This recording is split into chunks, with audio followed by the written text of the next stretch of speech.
चलिए बाबा, आज हम शुरू करेंगे chapter of inspection, search, seizure and arrest. Yes sir, चलिए शुरू करते हैं। सर पहले एक लिंकिंग दे दीजिए। यस बाबा, लिंकिंग ले लीजिए।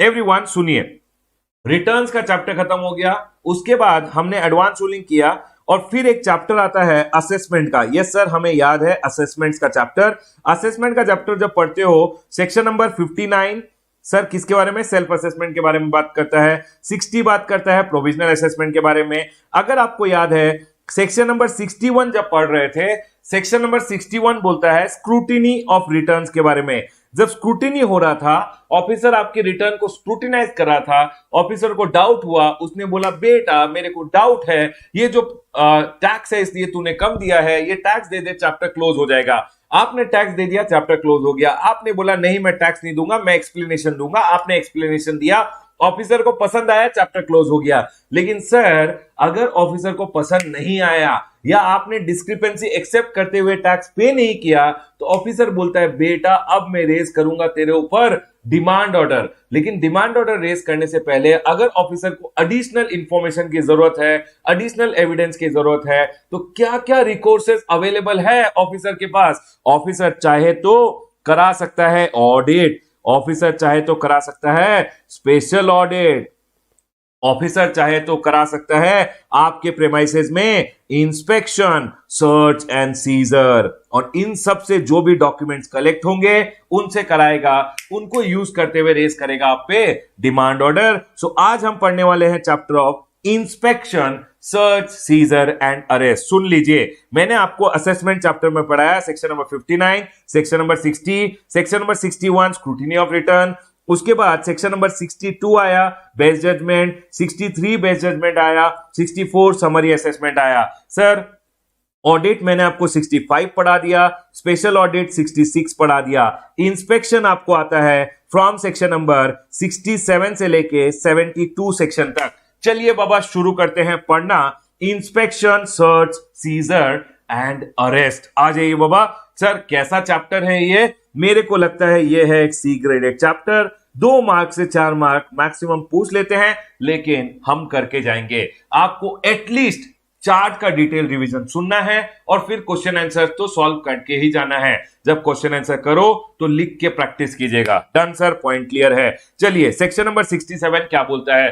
सेक्शन नंबर 67 बात करता है इंस्पेक्शन के बारे में। सेक्शन नंबर 67 सबसेक्शन 1 बोलता है number 1, proper officer greater than equal to joint commissioner has reason to believe.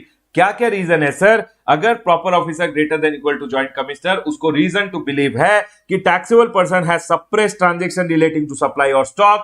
आपने सप्रेस किया है transaction with respect to supply या विद रिस्पेक्ट टू स्टॉक, मतलब आपने सप्लाई का ट्रांजैक्शन बुक्स में रिकॉर्ड नहीं किया, स्टॉक आपने बुक्स में रिकॉर्ड नहीं किया है, आप सप्रेस कर रहे हो। या sir claims ITC in excess of the entitlement, जो आपका आईटीसी एंटाइटलमेंट था ही नहीं, फिर भी आप आईटीसी क्लेम कर रहे हो। या sir indulge in contravention of act और रूल्स, आपने कोई इंडल्ज किया, मतलब आपने कॉन्ट्रावीन किया है रूल्स और एक्ट्स को। ठीक है सर, ये क्यों किया? ये सारे कारनामे क्यों किए? ये इसलिए किए ताकि आप टैक्स इवेड कर पाओ। ठीक है सर, पहला बात सुन लीजिए, मेरा एग्जाम में क्या क्वेश्चन पूछ सकता है? नंबर 1, एग्जाम में क्वेश्चन पूछा जा सकता है कि इंस्पेक्शन कौन ऑर्डर कर सकता है? Proper officer greater than equal to joint commissioner. ध्यान रखिएगा, inspection proper officer greater than equal to joint commissioner order कर सकता है। सेकेंडली, इंस्पेक्शन कब कब ऑर्डर किया जा सकता है? जब प्रॉपर ऑफिसर को रीजन टू बिलीव है कि एक टैक्सेबल पर्सन ने सप्रेस किया transaction relating to supply,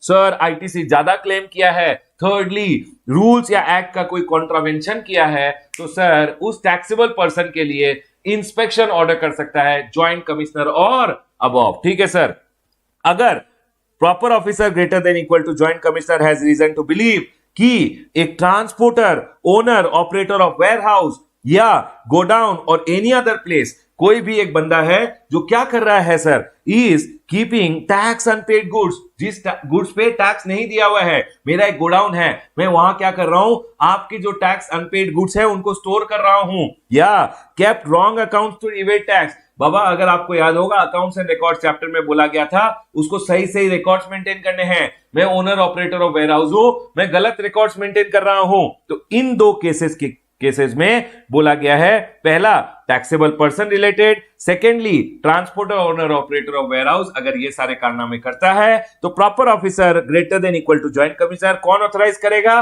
proper officer greater than equal to joint commissioner inspection authorise करता है। मे ऑथराइज किसको? अपने एक ऑफिसर को बोलेगा ले बेटा ले INS 01 एक डॉक्यूमेंट देगा और बोलेगा जा उस टैक्सेबल पर्सन के प्रेमाइस में जा या जा रमेश के प्रेमाइसिस में जा और इंस्पेक्ट करके आ। इंस्पेक्ट मतलब वो आएगा ऐसे ही देख के जाएगा कि हाँ रमेश ने क्या सब कुछ सही किया है, आएगा घूमते फिरते आपके यहाँ पे देख के जाएगा। नहीं तो क्या होगा, आपके यहाँ पे घूमते फिरते आएगा इंस्पेक्शन करने के लिए, मैं आया हूं बुक्स ऐसे ही चेक करने के लिए, तो सर आप बोलोगे भाग जाए यहाँ से, तो इसीलिए उसको INS 01 दिया जाता है कि INS 01 ले बेटा और रमेश के प्रेमाइसिस में जा और इंस्पेक्शन करके आ। तो ये बोला है proper officer greater than equal to joint commissioner may authorise, it is officer के ऊपर कि he can authorise in GST INS 01 any officer to inspect any place of business of the taxable person, मेरा place of business या transporter का place of business, place of business of the taxable person or transporter or owner or operator of warehouse or godown or any other place। Officer आया आपके premise में घूमते फिरते आया, बोला सर ये लीजिए INS 01 मेरे को ऑथराइज किया है proper officer greater than equal to joint commissioner, मैं आया हूं प्रेमाइसिस का इंस्पेक्शन करने, इंस्पेक्शन करके चला जाएगा। अब इंस्पेक्शन करके गया और ऑफिसर को बोला ऑफिसर मेरे को तो डाउट है रमेश ने कुछ तो घपला कर रखा है। तो अब ऑफिसर क्या करेगा? ऑफिसर बनाएगा अपना एक सर्च टीम, 3-4 लोगों का एक सर्च टीम बनाते हुए उन सर्च टीम को आपके प्रेमाइसिस में भेज देगा, क्योंकि अब उसको रीजन टू बिलीव है कि आपके प्रेमाइसिस में ऐसे डॉक्यूमेंट्स हैं, ऐसे गुड्स हैं सर, डॉक्यूमेंट्स बुक्स या थिंग्स हैं जिनको वो अगर ले जाए अपने साथ, सर अगर उनको सीज करके अपने साथ ले जाए तो उनको यूज करके आपके अगेंस्ट डिमांड ऑर्डर पास कर सकता है, या ऐसे गुड्स आपके प्रेमाइसिस में है जिनमें टैक्स नहीं दिया हुआ है तो बेसिकली वो उन गुड्स उन डॉक्यूमेंट्स बुक थिंग को अपने साथ ले जाएंगे। तो यही होता है सर्च। क्या होगा? इंस्पेक्शन होने के बाद अगर ऑफिसर को डाउट है, pursuant to inspection proper officer greater than equal to joint commissioner has a doubt on you, या फिर सर अदरवाइज मतलब उसको कोई खुफिया खबर मिली है आपके अगेंस्ट, तो वो बोल रहे हैं मतलब इंस्पेक्शन नहीं करवाया, डायरेक्टली सर्च सीजर भी हो सकता है अगर उनको कोई खबर मिली है। तो proper officer greater than equal to joint commissioner को रीजन टू बिलीव है इंस्पेक्शन हुआ और उसको रीजन टू बिलीव है, या अदरवाइज उसको रीजन टू बिलीव है कि आपके जो गुड्स है वो लायबल फॉर कॉन्फिस्केशन है, मतलब आप गुड्स का अकाउंटिंग वगैरह नहीं करके रखे हो और उनको they are liable for confiscation. Documents books things DBT, documents आपके कुछ डॉक्यूमेंट्स हैं, बुक्स है या things, might be your mobile, might be laptop, are secreted, आपने छुपा के रखे हैं and they are relevant for proceeding, उनको यूज करके आपके अगेंस्ट डिमांड ऑर्डर रेज किया जा सकता है। तो प्रॉपर ऑफिसर जब आपके प्रेमाइस में आएगा उन डॉक्यूमेंट्स बुक्स थिंग्स और सर गुड्स को प्रॉपर ऑफिसर और ऑथराइज ऑफिसर आएगा, सारे डॉक्यूमेंट्स बुक्स थिंग्स को सीज करेगा, shall make an order of seizure in GST INS 01 और ऑर्डर ऑफ सीजर देगा आपको और बोलेगा बेटा ये डॉक्यूमेंट्स बुक्स थिंग्स हम अपने साथ लेके जा रहे हैं, ये गुड्स भी हम अपने साथ लेके जा रहे हैं और आपको दिया जाएगा GST INS 02। Proviso if not practical to seize goods, समझ लीजिए आपके प्रेमाइसिस में आया ऑफिसर और बोला आप कर रहे हो मार्बल का बिजनेस, ये सारे जो मार्बल्स है अनअकाउंटेड है इनको कॉन्फिस्केट करना है, क्या ऑफिसर क्या मार्बल के पत्थर को सर पे रख के जाएगा? तो सर उस केस में वो क्या करेगा, जब गुड्स बहुत सारे हैं और जिनको वो ले जा नहीं सकता है तो उनको एक सील करके बोल देगा सर ये लीजिए प्रोहिबिशन ऑर्डर, इन गुड्स के साथ डील मत कीजिएगा, बेचिएगा मत। तो sir proviso if not practical to seize the goods order not to remove, आपको एक ऑर्डर देगा कि आपको रिमूव नहीं करना है इस गुड्स को या deal with those goods except with the permission, without the permission आप गुड्स से कोई डील नहीं कर सकते। ठीक है सर, और ये जो ऑर्डर ऑफ प्रोहिबिशन दिया जाता है ये GST INS 03 में दिया जाता है, ऑर्डर ऑफ प्रोहिबिशन। ठीक है सर, अभी तक क्या हुआ, आपके यहाँ पे पहले इंस्पेक्शन कराया ऑफिसर ने, इंस्पेक्शन कराने के बाद ऑफिसर को लगा कुछ तो घपला है तो बेटा करवा देगा search and scissor, search and scissor कराया तो जो डॉक्यूमेंट बुक्स थिंग्स मिला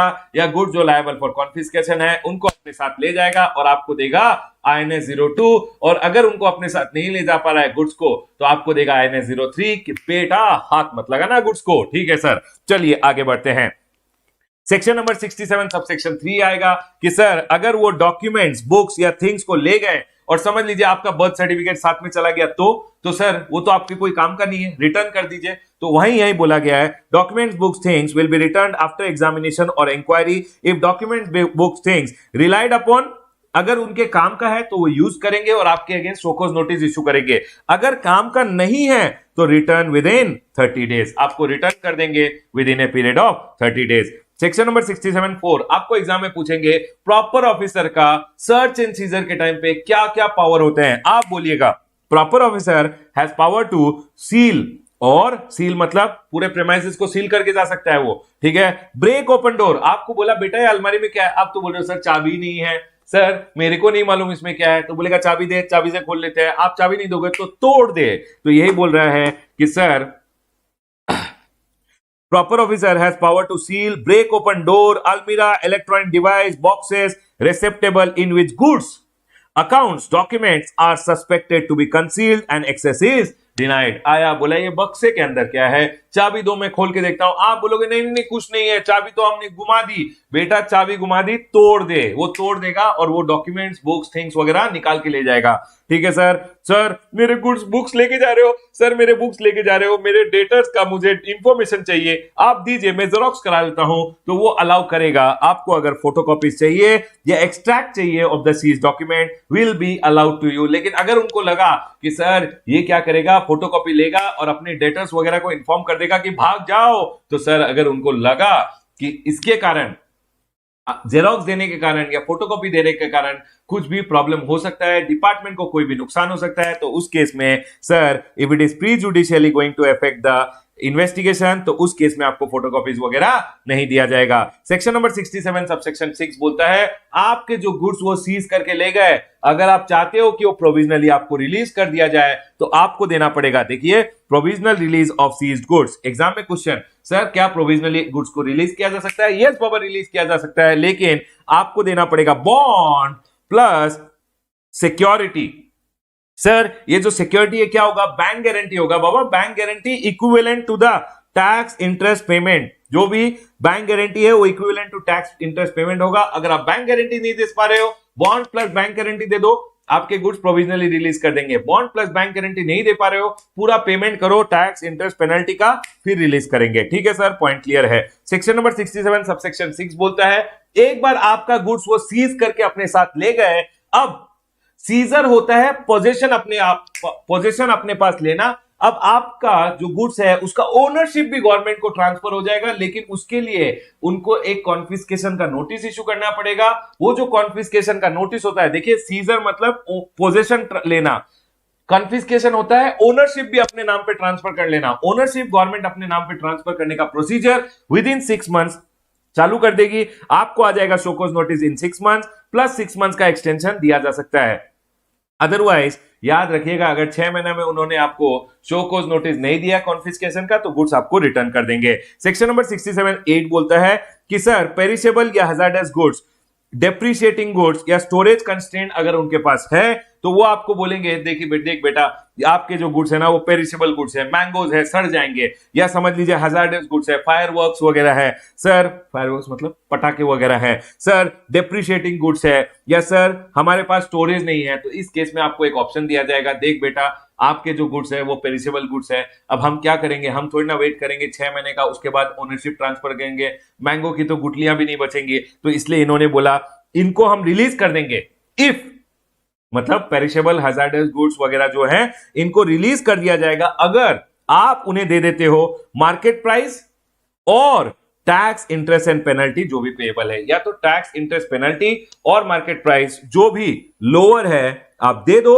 और वो आपके गुड्स को रिलीज कर देंगे। सर अगर आपने नहीं दिया तो वो आपके गुड्स को बेचेंगे और अपना पैसा निकाल लेंगे, यही बोला है। But if taxable person fails to pay the PO may dispose goods or things and the amount shall be realized shall be adjusted towards tax interest penalty or any other amount। वो क्या करेंगे, goods को बेचेंगे और उससे जो भी पैसा रिकवर होगा उससे अपना टैक्स इंटरेस्ट पेनल्टी रिकवर कर लेंगे। सेक्शन नंबर 67(9) बोलता है जब ऑफिसर आपके प्रेमाइस में आया, डॉक्यूमेंट्स बुक्स थिंग्स वगैरह को सीज करके लेके जा रहा है, तो उसका एक पंचनामा बनाएगा कि सर ये डॉक्यूमेंट्स हम लेके जा रहे हैं, आप साइन कीजिए, और उसका एक कॉपी आपको देते हुए जाएगा। यही बोला है seizing officer shall prepare inventory of seized documents books things and get it signed by the person. Sir क्या पढ़ाया आपने? मैंने आपको पढ़ाया सेक्शन नंबर 67(1). सुन लीजिए, प्रॉपर ऑफिसर को अगर टैक्सेबल पर्सन या ट्रांसपोर्टर, ओनर, ऑपरेटर और वेयरहाउस का अगर उसको रीजन टू बिलीव है कि आपने टैक्सेबल पर्सन ने सप्रेस किया है ट्रांजेक्शन, ठीक है, या सर आपने कोई कॉन्ट्रावेंशन वगैरह किया है, तो आपका इंस्पेक्शन करा सकता है, या ओनर, ऑपरेटर और वेयरहाउस का भी इंस्पेक्शन करा सकता है। इंस्पेक्शन कैसे कराएगा? INS 01 इशू करेगा।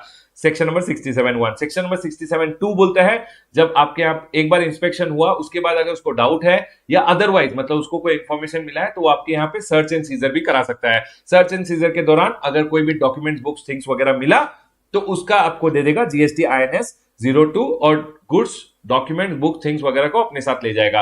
अगर वो ले जा नहीं पा रहा है तो INS 03 देके प्रोहिबिशन ऑर्डर बेसिकली, और बोलेगा इनसे आपको डील नहीं करना है। सेक्शन नंबर 67(3) बोलता है अगर कुछ बेकार डॉक्यूमेंट्स ले गया तो वो रिटर्न कर देगा विद इन 30 डेज, जो बेसिकली उनके काम का नहीं है। सेक्शन नंबर 67(4) बोलता है बेटा चाबी मांगेगा अलमारी का तो दे देना, नहीं दिया तो तोड़ देगा। सेक्शन नंबर 67(5) बोलता है सर फोटोकॉपीज अगर चाहिए तो आपको दे दिया जाएगा, लेकिन अगर उनको लगा प्रीजुडिशियल है, रेवेन्यू को नुकसान हो सकता है, तो नहीं देंगे। सेक्शन नंबर 67 सबसेक्शन 6 बोलता है अगर आप चाहो तो प्रोविजनली अपने गुड्स को रिलीज कर सकते हो, दे दीजिएगा bond plus bank guarantee tax interest penalty का जितना। सर अगर बॉन्ड प्लस बैंक गारंटी नहीं दे पा रहे हैं तो बेटा टैक्स इंटरेस्ट पेनल्टी पे कर और गुड्स को प्रोविजनली रिलीज करवा ले।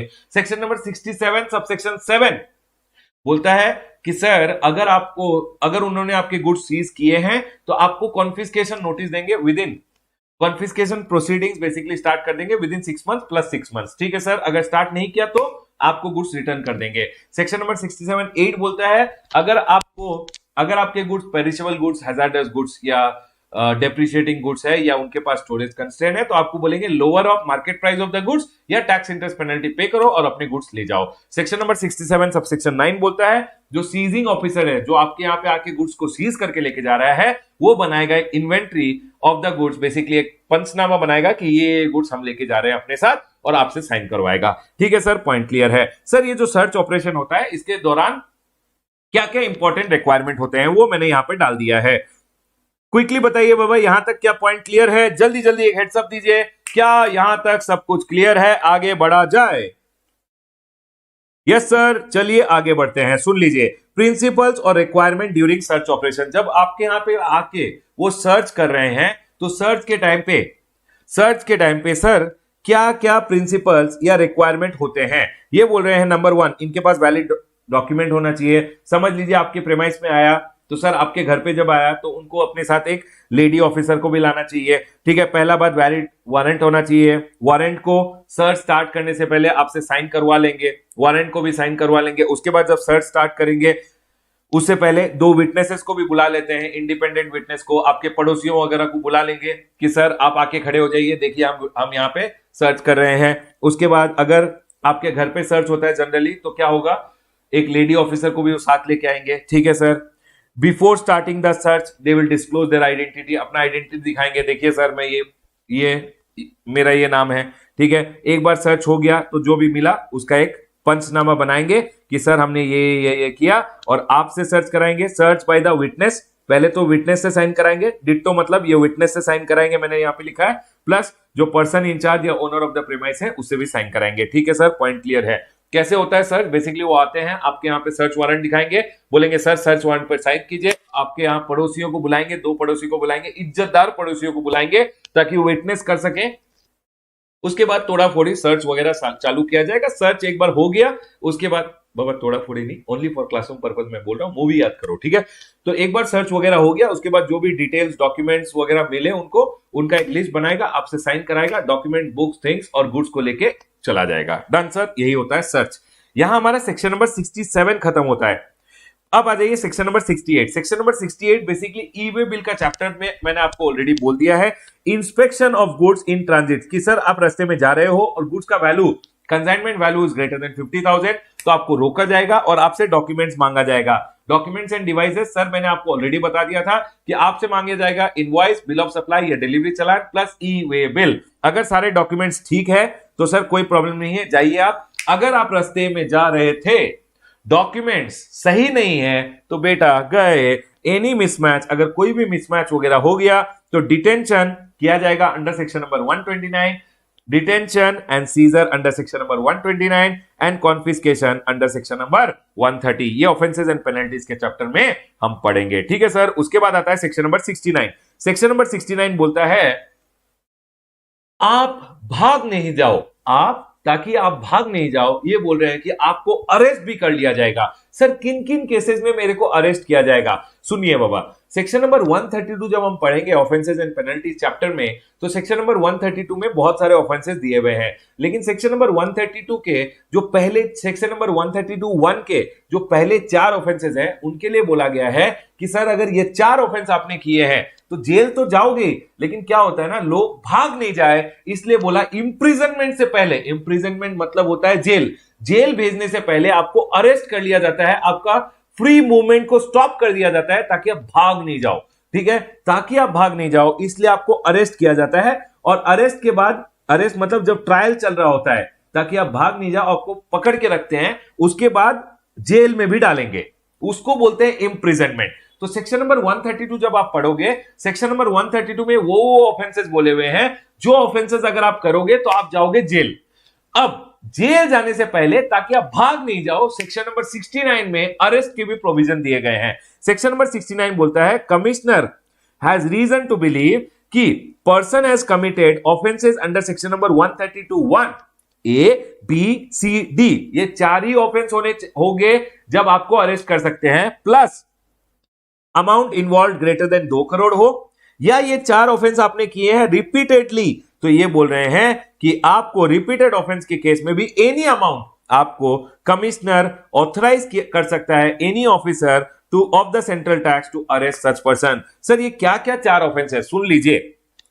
ये 4 ऑफेंसेस हैं, एक्चुअली सेक्शन नंबर 132 में if I am not wrong 12 offences बोले गए हैं, लेकिन सिर्फ 4 ही ऑफेंसेस करने पे, plus amount greater than 2 crore, या 4 ऑफेंसेस रिपीटेडली करने पे ही आपको अरेस्ट किया जा सकता है। सर ये 4 ऑफेंस क्या है, ध्यान रखिएगा। सर आपने सप्लाई किया विदाउट इनवॉइस, सप्लाई कर दिया, इनवॉइस नहीं दिया, sir bogus invoice. Bogus invoice मतलब सर सप्लाई विदाउट इनवॉइस, पहला बात सप्लाई किया इनवॉइस नहीं दिया, सेकेंडली इनवॉइस दिया सप्लाई नहीं कर रहे हो, बोगस इनवॉइस दे रहे हो, thirdly ITC availed using such invoice और बिल और fraudulently avails ITC without invoice और बिल। आपने इनवॉइस आईटीसी लिया, बोगस इनवॉइस, किसी ने बोगस इनवॉइस दिया, आपने आईटीसी लिया, या सर बिना इनवॉइस ही आईटीसी ले लिया, या सर आपने अमाउंट कलेक्ट किया एज टैक्स, टैक्स का अमाउंट कलेक्ट किया लेकिन उसको गवर्नमेंट को नहीं दिया greater than 3 months from due date. याद रखिएगा अगर ये 4 ऑफेंसेस आपने किए हैं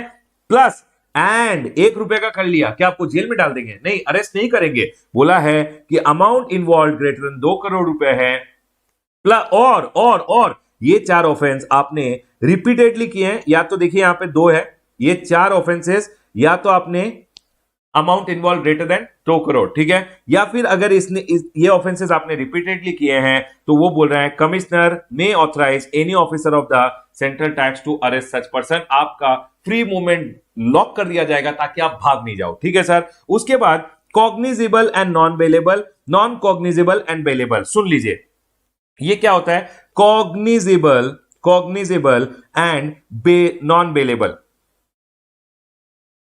सर ये क्या होता है? कॉग्निजेबल मतलब संगीन अपराध, ठीक है, कॉग्निजेबल मतलब सीरियस ऑफेंस अगर आपने किया है उसको नॉन बेलेबल बोला जाता है। नॉन बेलेबल, कॉग्निजेबल ऑफेंस वो होता है, फॉर एन एग्जांपल एक बंदा है उसने अपने फ्रेंड को चाकू मार दिया, अब हाथ में है खून और रास्ते में चल रहा है, बेटा वो हो गया कॉग्निजेबल, संगीन अपराध, प्लस वो नॉन बेलेबल होता है। उस केस में आपको जो अरेस्टिंग ऑफिसर होता है वो बेल नहीं देता है, आपको प्रेजेंट किया जाता है बिफोर द मजिस्ट्रेट और वही बेल देगा। तो सर ये बोला है अगर आपका offence cognizable and non bailable है, याद रखिएगा अगर ये 4 ऑफेंसेस किए plus amount greater than 5 crore है, अमाउंट ग्रेटर देन 5 करोड़ है तो उसको संगीन अपराध माना जाता है, और उस केस में आपको अरेस्टिंग ऑफिसर कभी भी बेल नहीं देगा, आपको प्रेजेंट किया जाएगा before the magistrate with in 24 hours और मजिस्ट्रेट डिसाइड करेगा देना है बेल या भेजना है जेल। याद रखिएगा कि सर अगर ये 4 ऑफेंसेस किए plus amount greater than 2 crore है या रिपीटेड ऑफेंस है तो अरेस्ट हो जाओगे। अब सुनिए, ये 4 ऑफेंस किए, अमाउंट ग्रेटर देन 5 करोड़ है तो उसको बोला जाता है संगीन अपराध, कॉग्निजिबल, और उस केस में आपको बेल अरेस्टिंग ऑफिसर नहीं देगा, आपको मजिस्ट्रेट के सामने प्रस्तुत किया जाएगा विद इन 24 आवर्स। अब मजिस्ट्रेट डिसाइड करेगा कि भेजना है जेल या देना है बेल, ठीक है। लेकिन अगर अमाउंट 5 करोड़ से ज्यादा नहीं है, एनी अदर ऑफेंसेस, मतलब ये 4 ऑफेंसेस ही, लेकिन अमाउंट ग्रेटर देन 5 करोड़ नहीं है, तो उसको बोला जाएगा नॉन कॉग्निजिबल एंड बेलेबल, मतलब उसको कोई संगीन अपराध नहीं है। इस केस में जो अरेस्टिंग ऑफिसर है, एसी और डीसी, बेसिकली यहां पे एसी और डीसी का बोला गया है कि एसीडीसी आपको बोलेगा कि सर कितना देना है बेल अमाउंट दे दो और आपको जेल नहीं भेजा जाएगा, ठीक है सर। ये पॉइंट क्लियर है, याद रखिएगा। Arrest 4 offences plus amount greater than 2 crore, 4 offences plus subsequently अगर किया है तो भी अरेस्ट हो जाओगे, लेकिन याद रखिएगा अगर अमाउंट ग्रेटर देन 5 करोड़ है तो सर वो बन गया cognizable and non bailable offence. आपको प्रस्तुत किया जाएगा मजिस्ट्रेट के पास, वो डिसाइड करेगा बेल देना है या जेल भेजना है, ठीक है सर। यहां हो गया सेक्शन नंबर 67, 68, 69। अब देखिए यहां पे क्या लिखा है, non cognizable and non bailable का केस में, कॉग्निजिबल एंड बेलेबल का केस में असिस्टेंट कमिश्नर और deputy commissioner shall have the same power as an officer in charge of a police station. All arrests should be made as per the provision of Code of Criminal Procedure. Basically assistant commissioner और deputy commissioner को जैसे police का officer होता है वैसे ही मानते हुए assistant commissioner deputy commissioner decide करेगा कितना आपको बेल अमाउंट पे करना है, ठीक है सर। उसके बाद सेक्शन नंबर 70 आता है। सेक्शन नंबर 70 बोलता है प्रॉपर ऑफिसर के पास पावर है, proper officer has power to summon any person, किसी को भी समन कर सकता है। किस लिए? आपको बोलेगा आओ इधर आओ, मेरे को एविडेंस चाहिए, एविडेंस के लिए, डॉक्यूमेंट्स के लिए और थिंग्स इन एन इंक्वायरी। मतलब अगर प्रॉपर ऑफिसर है और प्रॉपर ऑफिसर चाहे तो किसी भी पर्सन को, एनी पर्सन को समन कर सकता है, वो समन का पावर अंडर सेक्शन नंबर 70 दिया गया है। सेक्शन नंबर 71, जब आपके यहां पे ऑफिसर इंस्पेक्शन करने आ रहा है तो यहां बोला गया है एक्सेस टू बिजनेस प्रेमाइसेस, मतलब officer authorised by the proper officer greater than equal to joint commissioner. Proper officer आया आपके प्रेमाइस में, आय ने 01 दिखाया, आप बोला ये क्या है, भाग जाएगा से, नहीं, वो proper officer greater than equal to joint commissioner जब एक ऑफिसर को ऑथराइज करता है, तो officer authorised by proper officer greater than equal to joint commissioner shall have access to inspect the books of accounts and document. जब वो आपके premise में आया है उसके पास पावर है कि वो आपका इंस्पेक्शन कर सकता है, अकाउंट्स का, डॉक्यूमेंट्स का, कंप्यूटर्स का। याद रखिएगा, याद है आपको सेक्शन नंबर 67(1) में proper officer greater than equal to joint commissioner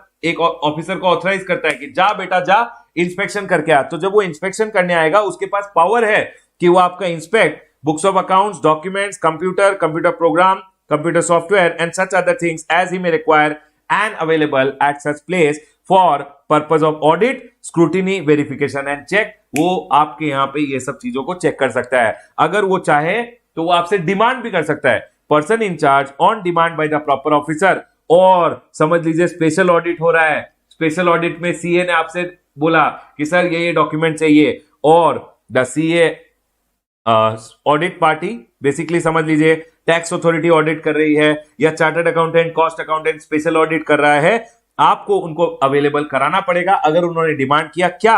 records as prepared and maintain, जो आपने रिकॉर्ड्स प्रिपेयर किए हैं, ट्रायल बैलेंस, अरे 1 मिनट सर, ट्रायल बैलेंस, उसके बाद 1 मिनट एवरीवन, उसके बाद annual audited financial, sir cost audit report, IT audit report, income tax audit report, ठीक है सर, अगर कोई एप्लीकेबल है, and any other relevant record with in 15 days of demand. अगर डिमांड किया तो 15 दिन में अवेलेबल कराना पड़ेगा, ठीक है सर।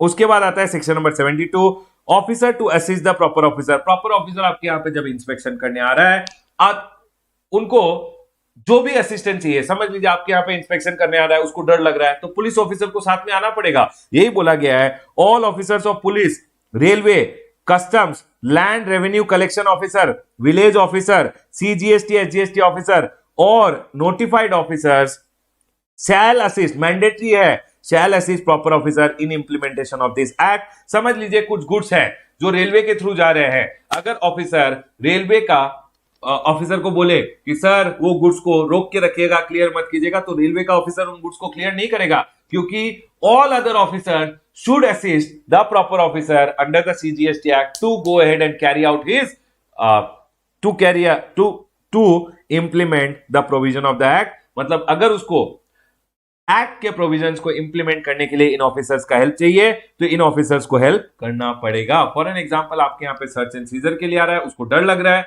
तो बाबा पुलिस ऑफिसर को साथ मिलाएगा और पुलिस ऑफिसर को उसके साथ आना पड़ेगा। यही बोला है सेक्शन नंबर 72 ने। ठीक है सर, पॉइंट क्लियर है।